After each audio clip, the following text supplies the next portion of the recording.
Hello भाइयों और बहनों, प्रेज द लॉर्ड, जय मसीह की। एक बार फिर से आपका ये भाई आपकी सेवा में हाजिर है एक नए वीडियो के साथ। और मेरी आशा है कि आप बहुत अच्छे हैं और आपके मन में जो भूख और प्यास है परमेश्वर के वचन के लिए, और वो भूख और प्यास इस चैनल के जो वीडियोस हैं उनमें जो शिक्षा दी जा रही है, वचन पे जो मनन किया जा रहा है, उससे आपकी भूख और प्यास शांत हो सकेगी, ऐसी मेरी प्रार्थना है।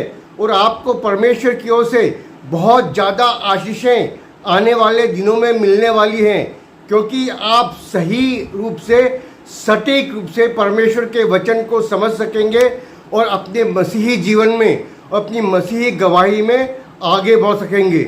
तो यदि आप पहली बार इस चैनल को देख रहे हैं तो आपसे मेरी ये विनती है कि आप इस चैनल को अपना समर्थन दें, चैनल को सब्सक्राइब करें और घंटी भी बजा दें, ताकि आपको जब भी कोई नया वीडियो आए उसकी सूचना मिल सके।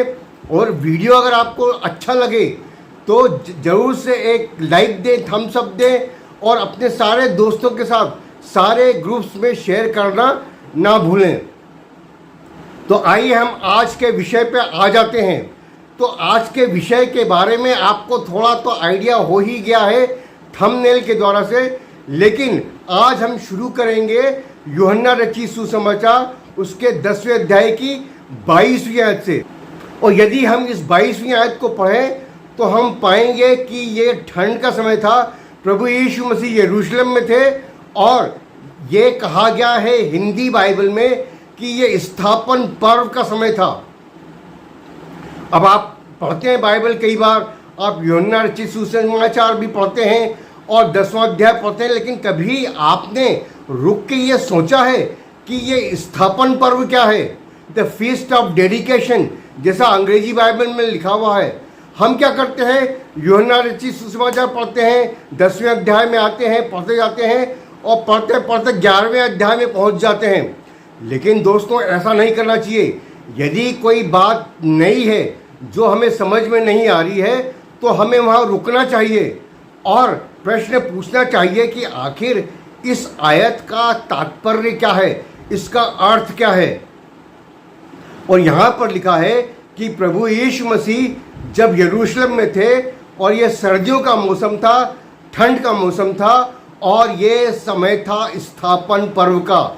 यूहन्ना रचित सुसमाचार उसका 10वां अध्याय 22वीं और 23वीं आयत। तो ये स्थापन पर्व क्या है दोस्तों, इस बात को समझना बहुत जरूरी है, क्योंकि स्थापन पर्व का सीधा सीधा संबंध पुराने नियम में दानियल ने जो भविष्यवाणी की थी, उजाड़ने वाली घृणित वस्तु, उससे है। और यदि हम दानियल नबी की पुस्तक को समझना चाहते हैं, जिसके बारे में पिछले कुछ वीडियो में हमने मनन किया है, यदि आपने पिछले वीडियोस नहीं देखे तो आप उनको ज़रूर देखें, क्योंकि उनको समझना बहुत ज़रूरी है। बहुत सारे लोग हैं जो बाइबल की भविष्यवाणियों में रुचि लेते हैं, बाइबल की भविष्यवाणियों को समझना चाहते हैं, अंत के दिनों में क्या हो रहा है उसे समझना चाहते हैं, और जल्दी से कूद कर वो प्रकाशित वाक्य की पुस्तक पर या बिल्कुल बाइबल की नए नियम की अंतिम पुस्तक पर पहुंच जाते हैं, आखिरी पुस्तक पर पहुंच जाते हैं, और वो अर्थ का अनर्थ लगाते हैं, क्योंकि उनको रेवलेशन या प्रकाशित वाक्य समझ में नहीं आता। दोस्तों, प्रकाशित वाक्य को समझने की जो चाबी है वो दानियल नबी की पुस्तक में है। तो जो स्थापन पर्व का उल्लेख है यूहन्ना रचित सुसमाचार में, उसका सीधा सीधा संबंध दानियल से है, और दानियल ने जो भविष्यवाणी की थी उजाड़ने वाली घृणित वस्तु, उससे है। तो क्या है ये स्थापन पर्व, इसको समझना बहुत जरूरी है। और यदि आप लेवी व्यवस्था की पुस्तक देखें, लेविटिकस की पुस्तक देखें, उसके 23वें अध्याय में परमेश्वर ने इजरायलियों को 7 पर्व मनाने की आज्ञा दी थी, 7 फेस्टिवल्स को मनाने की आज्ञा थी। और ये सारे फेस्टिवल जो थे हार्वेस्ट फेस्टिवल थे, और मतलब हार्वेस्ट के समय या फसल कटनी के समय इन त्योहारों को मनाया जाता था। तो पहला फेस्टिवल जो होता था, जो बार्ले या जौ के हार्वेस्ट का होता था, मार्च अप्रैल में आता था। और इस फेस्टिवल को कहते हैं फसह का पर्व या पासओवर। और उसके बाद जो दूसरा पर्व था वो था अखमीरी रोटी का पर्व या फीस्ट ऑफ अनलीवन ब्रेड। और तीसरा पर्व था फर्स्ट फ्रूट का या पहले फल का पर्व। तो ये 3 पर्व जो आते थे मार्च अप्रैल में अभी भी आते हैं। और उसके बाद जो मई में जो आता है पर्व, मई जून में, वो होता है पेंटिकोस्ट का पर्व, पेंटिकुस्त का पर्व। अब पेंटिकुस्त का पर्व तो सब जानते हैं, क्योंकि हमारे जो भाई बहन हैं पेंटिकोस्टल चर्चेस में, वो उनका फेस्टिवल जो पेंटिकोस्ट है उसके बारे में वो थकते नहीं बात करते हुए कि किस तरह से पेंटिकोस्ट के दिन पवित्र आत्मा उतरा था। तो ये चौथा पर्व होता है पेंटिकुस्त का, जो मई जून में आता था और अभी भी आता है, इजराइल में मनाया जाता है। और उसके बाद सितंबर अक्टूबर में 3 और पर्व पड़ते हैं। पहला पर्व होता है, उसे बोलते हैं तुरहियों का पर्व, फीस्ट ऑफ ट्रम्पेट। और उसके 10 दिन बाद होता है डे ऑफ अटोनमेंट, यानी योम किपुर का दिन, जब साल में एक बार जो महायाजक था मंदिर के अंदर जाता था और खून छिड़कता था पूरे देश की पापों की प्रायश्चित के लिए। और उसके बाद होता है झोपड़ियों का पर्व, यानी द फीस्ट ऑफ टेबरनेकल। तो कुल 7 पर्व परमेश्वर ने इनको आज्ञा दी थी मनाने की। तो 7 का उल्लेख मैंने कर दिया, लेकिन आप कहेंगे यहाँ पर फीस्ट ऑफ डेडिकेशन या स्थापन का पर्व कहाँ है? जी हाँ, स्थापन पर्व को मनाने की सीधी सीधी आज्ञा हम पुराने नियम में नहीं पाते। परमेश्वर ने ऐसी कोई आज्ञा इजरायलियों को नहीं दी थी। दोस्तों, ये एक ट्रेडिशनल पर्व है। तो 7 पर्व तो यहूदी जो मनाते थे और आज भी मनाते हैं, वो परमेश्वर की आज्ञा के अनुसार मनाते हैं।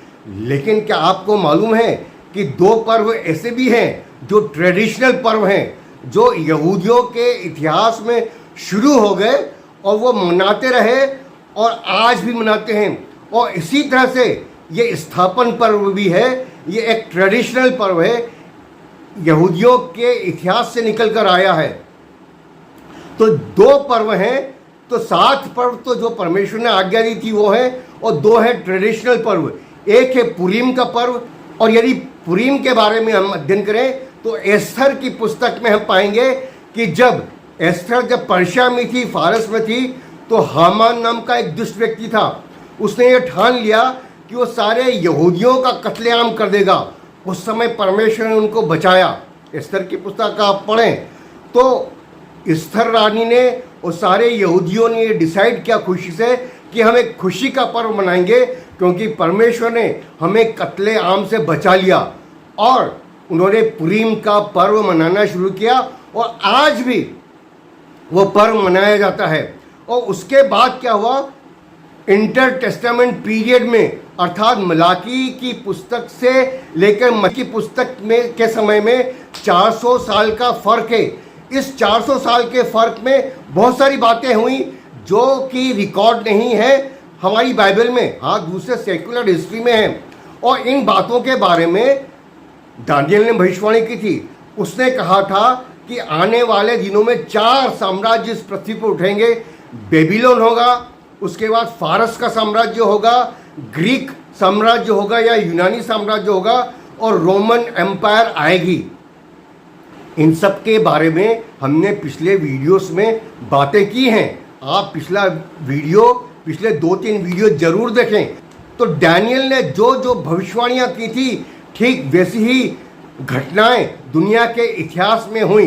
अब क्या होता है कि हम लोग जो इंडिया में रहते हैं या पाकिस्तान में रहते हैं, बांग्लादेश में रहते हैं, हम चंद्रगुप्त मौर्य से इतिहास पढ़ते हैं और उसके बाद थोड़ा सा हम मुग़ल एम्पायर पे आ जाते हैं, फिर ब्रिटिश पीरियड पर आ जाते हैं। तो हमें वर्ल्ड हिस्ट्री पढ़ाई नहीं जाती, स्कूल में हम पढ़ते नहीं हैं। जो पढ़ते हैं वो भी परीक्षा पास करने के लिए पढ़ते हैं। लेकिन अगर आपको बाइबल समझना है तो दुनिया के इतिहास को समझना बहुत ज़रूरी है। तो दानियल ने बताया था कि बेबीलोन के बाद आएगा फारस का राज्य, मादी फारसियों का राज, उसके बाद आएगा ग्रीक का राज, और आपको मालूम है कि ग्रीक में ही, यूनानी में ही सिकंदर महान हुआ जो इंडिया तक आया।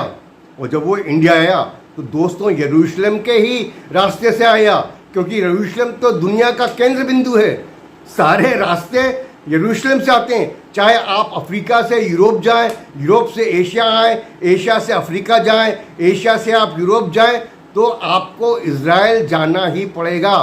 और वो दुनिया का क्रॉस रोड से चौराहा है। इसलिए परमेश्वर ने अपने पुत्र को दुनिया के चौराहे पे आपके लिए मरने भेजा, क्योंकि वो आपसे प्यार करता है। किसी छोटे से दुनिया के कॉर्नर में नहीं भेजा। अब भारत में हम लोग बड़ा घमंड करते हैं कि हमारे देश में बहुत सारे देवी देवता उत्पन्न हुए, लेकिन यीशु मसीह केवल भारत के लिए नहीं, सारी दुनिया के हर एक देश के लोगों के लिए आया। सब लोगों के लिए उसने जान दी, सबसे वो प्रेम करता है। इसलिए उसने दुनिया के चौराहे को चुना। प्राचीन समय में वही दुनिया का चौराहा था और उसी को उसने चुना और उसी चौराहे पर उसने क्रूस पर चढ़कर अपनी जान दी। तो ये मैं इसलिए बता रहा हूँ कि आपको ये समझना ज़रूरी है कि दानियल नबी ने जो जो भविष्यवाणी की थी वह सब पूरी हो गई। और दानियल ने एक दो और बहुत महत्वपूर्ण भविष्यवाणियाँ की थी जो हमने पिछले वीडियो में देखा था। 7वें अध्याय से लेकर 12वां अध्याय तक दानियल ने भविष्यवाणी की थी कि अंत के दिनों में एक बहुत बड़ा साम्राज्य आएगा इस पृथ्वी पे, सुपर पावर आएगा और उसमें एक बहुत बड़ा सुपर तानाशाह होगा, वर्ल्ड डिक्टेटर। वो अंत के दिनों में यरूशलेम के मंदिर में आएगा और उसको भ्रष्ट करेगा। जी हाँ, ये बाइबल में ये भविष्यवाणी आज से 2500 साल पहले दानियल भविष्यवक्ता ने कर दी है। और इसी को कहते हैं एंटी क्राइस्ट या क्रिस्ट विरोधी। और लेकिन दानियल की भविष्यवाणी ने तो कहा था कि अंत के दिनों में आएगा, लेकिन दानियल के दिनों में भी वो भविष्यवाणी पूरी हुई। मलाकी और मत्ती रची सुसमाचार के बीच में ये भविष्यवाणी पूरी हुई। एक व्यक्ति था, एक राजा था यूनानी, जिसका नाम था एंटियोकुस एपिफेनस। एपिफेनस मतलब परमेश्वर जो रिवील हो गया, प्रकट हो गया, तो उसका नाम ही गलत था। वो अपने आप को परमेश्वर समझता था और वो बहुत ज़्यादा सताता था यहूदियों को। उसने यहूदियों से कहा कि तुम सुन्नत करना या खतना करना बंद कर दो और तुम सबत बनाना भी बंद कर दो। और उसने इतना सताया, लाखों यहूदियों को कत्ल कर दिया। और अंत में वो आया यरूशलेम में, और यरूशलेम का जो मंदिर था, जो दूसरा मंदिर था, उसके अंदर आके उसने उस मंदिर को भ्रष्ट किया। वहाँ पर एक सूअर का बलिदान किया अपने देवता, ग्रीक देवता जेउस को, और उसने मंदिर को भ्रष्ट किया। तो ये हुआ यीशु मसीह के पैदा होने के करीब 175 साल पहले, 164 से 175 साल पहले। और इस कारण जब मंदिर भ्रष्ट हो गया तो उसके बाद यहूदियों ने उसके खिलाफ बलवा किया, ग्रीक शासन के ऊपर बलवा किया। अब डिटेल का में जाने का समय तो नहीं है, आप वर्ल्ड हिस्ट्री चेक कर सकते हैं। और उसके बाद उन्होंने उस राजा को हराया, मंदिर को उसके कब्जे से छुड़ाया और मंदिर को फिर से शुद्ध किया, पवित्र किया और मंदिर को फिर से समर्पित किया, रीडेडिकेट किया।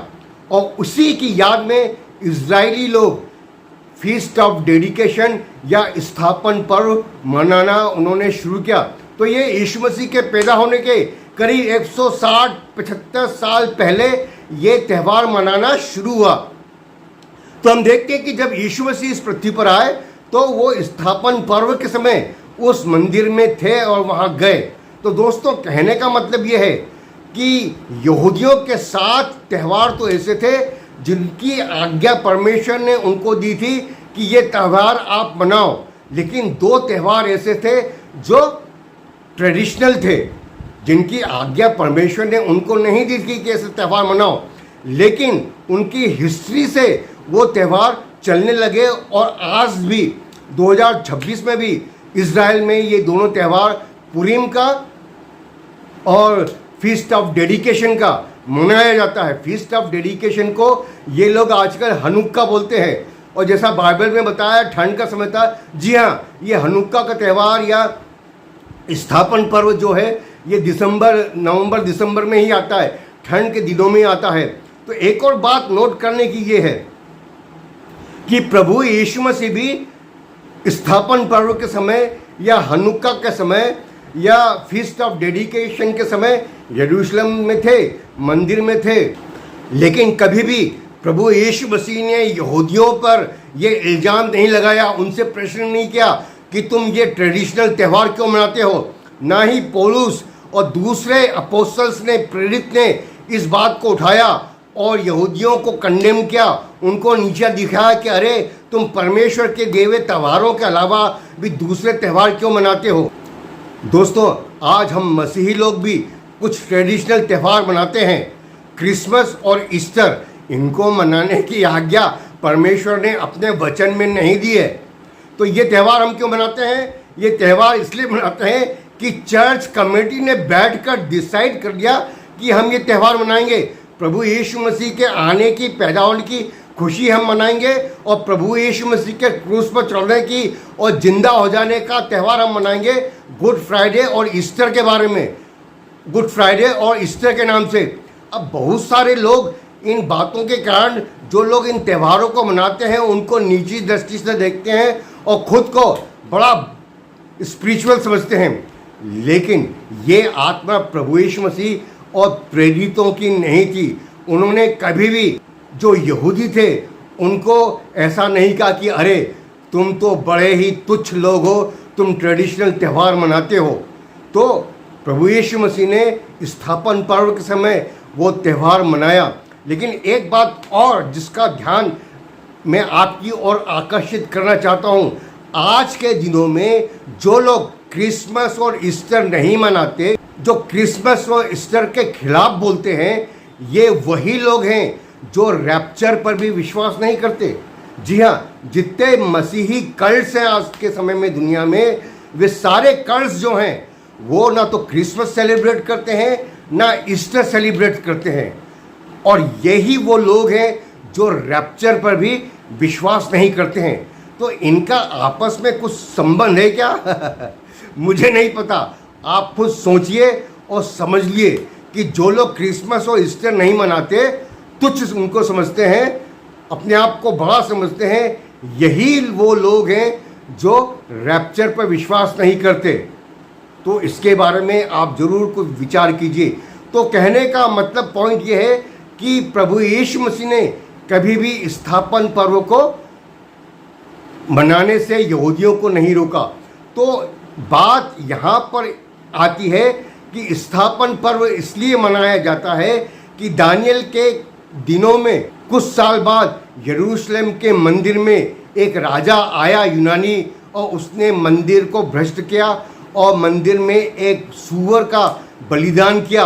और यही वो बात थी जिसको बाइबल कहती है उजाड़ने वाली घृणित वस्तु, क्योंकि ये एक ऐसा पाप है, एक ऐसा गुनाह है जो कभी भी आशीषें नहीं ला सकता, और इससे झगड़ा, लड़ाइयाँ और उजाड़ने वाली चीज़ें इस संसार में और इंसान के लोगों में होती है। और अजीज़ दोस्तों, यदि आप भी सच्चे परमेश्वर को छोड़ के इस तरह की पूजा में जाएंगे, शैतान के बताए हुए रास्ते में जाएंगे, तो आपके जीवन में भी विषम परिस्थितियां आएंगी और मुश्किलें आएंगी। तो इनसे हमें पश्चाताप करना है। लेकिन बात यहीं नहीं रुकती।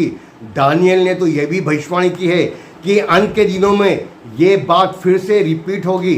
भविष्यवाणियाँ एक पैटर्न है, ये बताते हैं कि जो एक बात हो चुकी है वही बात दोबारा होगी। बाइबल की सारी बातें ऐसी हैं।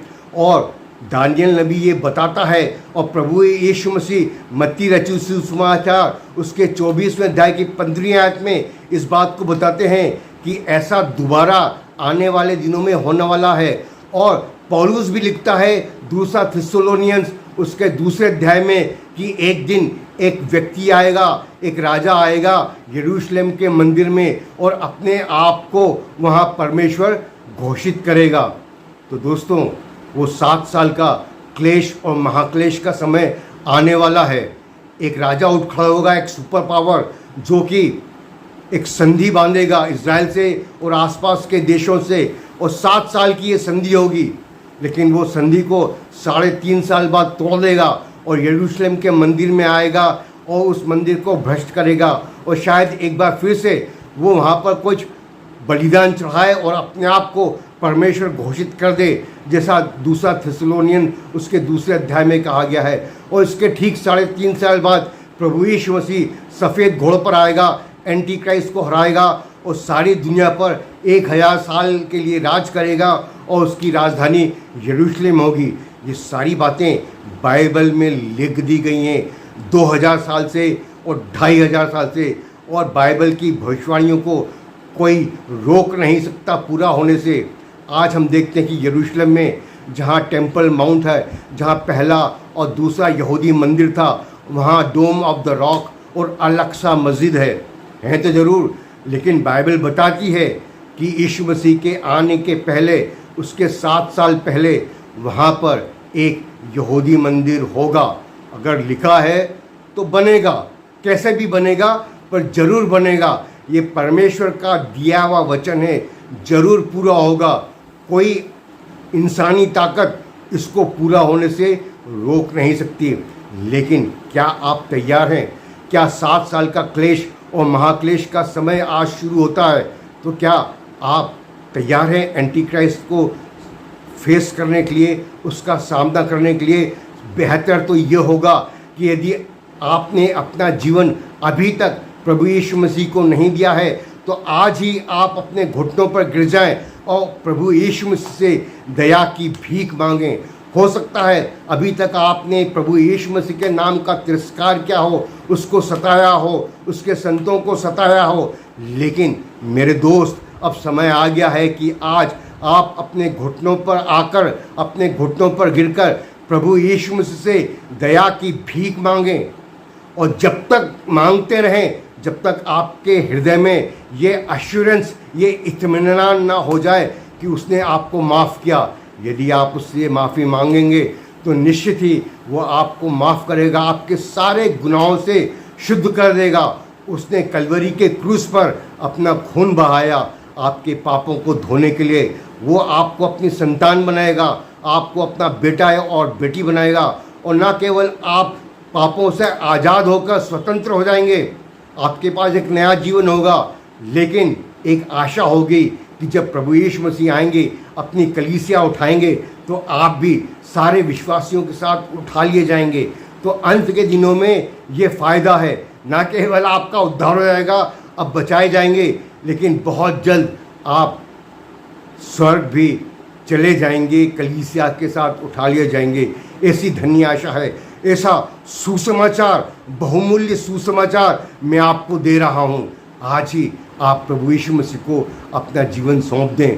परमेश्वर करे कि ऐसी बुद्धि आपके मन में आए, आपकी बुद्धि खोली जाए कि आज ही आप यीशु मसीह के कदमों पर गिरकर अपना जीवन उसे सौंप दें। परमेश्वर करे आज ऐसा ही हो। आमीन।